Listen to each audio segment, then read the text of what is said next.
Hello, a very good morning to all of you. How are you all? I hope you all are fine. Today we will start our new topic, that is transportation in human and transportation in plants. What do you mean by transportation? Transportation का मतलब है कि कोई भी जो है product आपका बन रहा है उसको जो है आपके सारे बॉडी पार्ट तक पहुंचाना या उसको सर्कुलेट करना। ठीक है, तो human beings like the other multicellular organism need regular supply of food, oxygen etcetera, and this function is performed by circulatory system. यानी क्या होता है कि आपको पता है कि हम लोगों को जीने के लिए, हमारी सेल्स को रिपेयर करने के लिए, सबके लिए हमें न्यूट्रिशन की या फूड की या ऑक्सीजन की जो है प्रॉपर सप्लाई की ज़रूरत पड़ती है। तो इस प्रॉपर सप्लाई को करने में कौन हेल्प करता है? Circulatory system. अब हम पढ़ते हैं सर्कुलेटरी सिस्टम के कौन कौन से पार्ट होते हैं। First is your heart, second is arteries and veins जिसको हम ब्लड वेसल्स देखेंगे एंड ब्लड वेसल्स कहते हैं, और third is your blood lymph and capillaries. Okay, firstly मैं आपको ये डायग्राम समझा देती हूँ। Blood circulation in human hearts, आप देख सकते हैं यहाँ पर लंग्स। आपको पता है एक्सचेंज ऑफ गैसेस कहाँ पर होते हैं? लंग्स में। तो लंग्स में एक्सचेंज ऑफ गैसेस होगा। अब क्या होगा, यहाँ पर जो है आपका ब्लड जो है वो प्यूरीफाई हो, मतलब ब्लड जो है वो प्यूरीफाई होगा और ऑक्सीजन कैरी करते हुए आपका लेफ्ट ऑरिकल में आएगा। लेफ्ट ऑरिकल जो है वहाँ से लेफ्ट वेंट्रिकल में जाएगा। लेफ्ट वेंट्रिकल जो है वहाँ से वो आपका मेन आर्टरी अओर्टा से होते हुए आपके सारे बॉडी ऑर्गन्स, टिश्यूज़ जो है वहाँ पर एक्सचेंज होगा। वहाँ पर एक्सचेंज होने के बाद क्या होगा, ऑक्सीजन तो वो अपने लिए यूज़ कर लेगा और कार्बन डाइऑक्साइड जो है वो रिलीज़ कर देगा ब्लड में। अब कार्बन डाइऑक्साइड जो है यानी डीऑक्सीजनेटेड ब्लड जो है वो मेन वेन के थ्रू राइट ऑरिकल में जाएगा, राइट ऑरिकल से राइट वेंट्रिकल में जाएगा, फिर राइट वेंट्रिकल्स के थ्रू वो चला जाएगा लंग्स में, और उसके थ्रू आपको पता है ब्रेथिंग हम करते हैं ना, यानी रेस्पिरेशन, उसके थ्रू जो है वो आपके कार्बन डाइऑक्साइड या डीऑक्सीजनेटेड जो ब्लड है, डीऑक्सीजनेटेड जो कार्बन डाइऑक्साइड है वो क्या होगा, आपका जो है एक्सहेल आउट हो जाएगा। ठीक है, तो ये आपका पूरा blood circulatory system in human है। हार्ट का मेन काम होता है पंप करने का, और वो पंप कर क्या करता है, जितने भी बॉडी पार्ट्स हैं वहाँ तक ब्लड को सर्कुलेट करता है। ये चेस्ट कैविटीज़ यानी जो दो लंग्स होते हैं उसके बीच में प्रेजेंट होता है। कार्डियक मसल का बना हुआ होता है। हमने देखा था कार्डियक मसल के बारे में, याद आ रहा हो तो क्लास 9th में हमने इसके बारे में देख चुके हैं। इसका साइज़ जो होता है इस हथेली के बराबर यानी बिग एज फिस्ट के बराबर होता है। डिफरेंट चैम्बर्स होते हैं। डिफरेंट चैम्बर्स क्यों होते हैं? ताकि जो है ऑक्सीजनेटेड ब्लड और डीऑक्सीजनेटेड ब्लड जो है यानी इम्प्योर ब्लड और प्योर ब्लड जो है वो आपस में मिक्स ना हो पाए। हमने इसके बाद पाथवे देख रहे हैं। पाथवे मैंने आप लोगों के लिए बना दिया है। ऑक्सीजनेटेड ब्लड जो होता है वो लंग्स के थ्रू कहाँ जाएगा? लेफ्ट एट्रियम में जाएगा। अगर रिलैक्स होगा तो फिल होगा, कॉन्ट्रैक्ट होगा तो रिलीज़ होगा लेफ़्ट वेंट्रिकल में।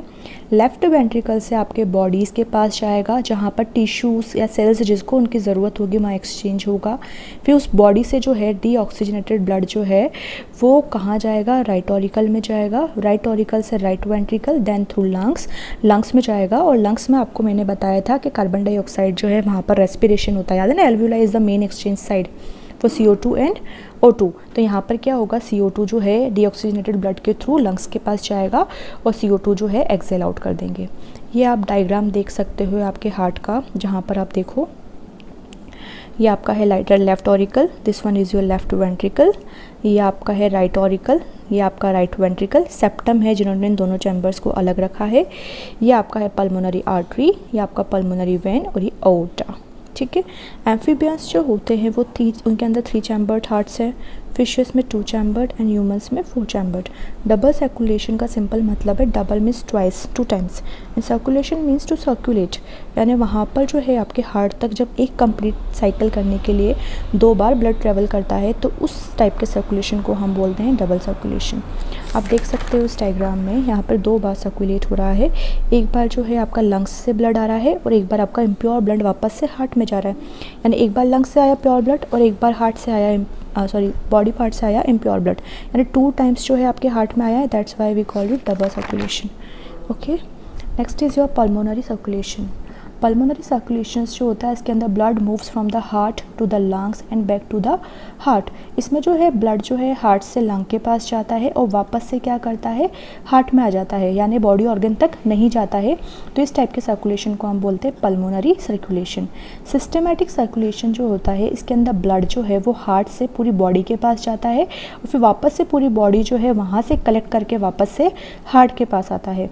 तो इस टाइप के सर्कुलेशन को हम बोलते हैं सिस्टमैटिक सर्कुलेशन। ठीक है, next is your blood vessels. Blood vessels में हम पढ़ेंगे आर्टरीज एंड वेंस। आर्टरीज जो होती हैं वो वेसल्स होते हैं जो कि ब्लड जो है उसको हार्ट से दूर लेके जा रही है, यानी जो दूर लेके जा रहा है आपके हार्ट से ब्लड को, वो आर्टरीज हैं और ये क्या करती है, जितने भी आपके ऑर्गन्स हैं वहाँ तक जो है ब्लड को पहुँचाती है। अगर इस ब्लड को जो है आपके काफ़ी सारे बॉडी ऑर्गन्स हैं वहाँ तक पहुँचा रही है, तो इसके लिए क्या करना होगा, इसके लिए जो है ब्लड का फ्लो काफ़ी स्पीड से होना चाहिए, काफ़ी तेज़ होना चाहिए। तो क्या होता है, इसका जो इस वजह से जो है वॉल थिक होता है और वॉल जो है वो इलास्टिक होता है और प्रेशर जो है काफ़ी ज़्यादा होता है, ताकि वो जो है काफ़ी प्रेशर से जो है वो ब्लड को सारे बॉडी ऑर्गन्स तक पहुंचा सके। Next is your veins. Veins का मेन काम होता है कि वो क्या करता है, जितने भी आपके डिफरेंट ऑर्गन्स हैं वहाँ से ब्लड को कलेक्ट करके वापस से आपके हार्ट तक पहुँचाता है। ये कलेक्ट करने का काम कर रहा है, इसलिए अगर इसकी ज़्यादा थिक वॉल नहीं होगी तो भी कोई प्रॉब्लम नहीं है। इसके अंदर लेकिन वॉल्व्स प्रेजेंट होते हैं जिसका मेन काम होता है कि वो बैक फ्लो होने से रोकते हैं, यानी बैक फ्लो जो है वो ना हो, इसलिए वहाँ पर वॉल्व्स प्रेजेंट होते हैं। Valves tricuspid and bicuspid valves present होते हैं, सेमिल्यूनर वॉल्व्स प्रेजेंट होते हैं। इनका मेन काम होता है कि बैक फ्लो ना होने दे ब्लड का और ब्लड जो है वो एक ही डायरेक्शन में रहे और कोई मिक्सिंग ना हो। Next is your capillaries. Capillaries जो होते हैं वो थिन वॉल्ड होती है, काफ़ी पतली वॉल्ड होती है उसकी, and narrow tube like structure होता है, वन सेल्ड थिक होता है। मेनली जो ब्लड का या सेल्स का जो exchange of material between the blood and the cells takes place to this capillaries. जो मेनली जो मटेरियल का एक्सचेंज होता है वो यहीं से होता है। Blood and lymph. ब्लड जो है एक फ्लूइड कनेक्टिव टिश्यू है। हमने क्लास 9th में देखा है कि ब्लड जो है वो मेन कनेक्टिव टिश्यू है, जिसके हमने लास्ट क्लास में क्लास 9th में देखा है ब्लड जो है वो मेन कनेक्टिव टिश्यू है, जिसके थ्रू जो है आपका सारा ट्रांसपोर्टेशन होता है, चाहे वो एंटीबॉडीज़ हो, चाहे वो फूड हो, चाहे वो ऑक्सीजन हो, गैसेस हो, कोई आपका हार्मोन हो, सब कुछ आपका किसके थ्रू जो है ट्रांसपोर्ट होता है, दैट इज़ थ्रू ब्लड। तो ब्लड के हमने कंपोनेंट्स भी लास्ट क्लास में देखे थे कि ब्लड कार्पस्कल्स का और प्लाज्मा का बना हुआ होता है। ब्लड कार्पस्कल्स में आपके क्या आएंगे, RBC, WBC and blood platelets. ठीक है, तो फर्स्ट इज़ आरबीसी। आरबीसी का मेन काम होता है कि वो गैस को, यानी आपको CO2 एंड ऑक्सीजन जो है उसके कैरियर का काम करता है। हीमोग्लोबिन प्रेजेंट होता है। हीमोग्लोबिन प्रेजेंट होने की वजह से क्या होता है, ब्लड का कलर रेड होता है। Second is your WBC. WBC का मेन काम होता है डिफेंस के लिए या एंटीबॉडीज़ को प्रोड्यूस करना। ब्लड प्लेटलेट्स जो है उसका मेन काम है ब्लड क्लॉटिंग में, क्योंकि आपको पता है वहाँ पे सारे प्रोथ्रोम्बिन, फाइब्रिनोजन सब कुछ उसी में प्रेजेंट होता है। Next is your plasma. Plasma को आप सिंपल मान लीजिए एक येलो फ्लूइड कलर फ्लूइड है, जिसके अंदर आपका 90% वाटर और 10% जो है वो ऑर्गेनिक सब्सटेंस प्रेजेंट होता है। प्लाज्मा जो है उसी के अंदर आपके सारे जो है ब्लड कार्पस्कल्स और जितने भी सॉलिड मटेरियल्स हैं वो प्रेजेंट होते हैं। Next is your lymph. Lymph, a yellowing fluid escaped from the blood capillaries into the intercellular spaces, contain less protein than the blood. Lymph flows from the tissues to the heart, assisting in transportation and destroying germs.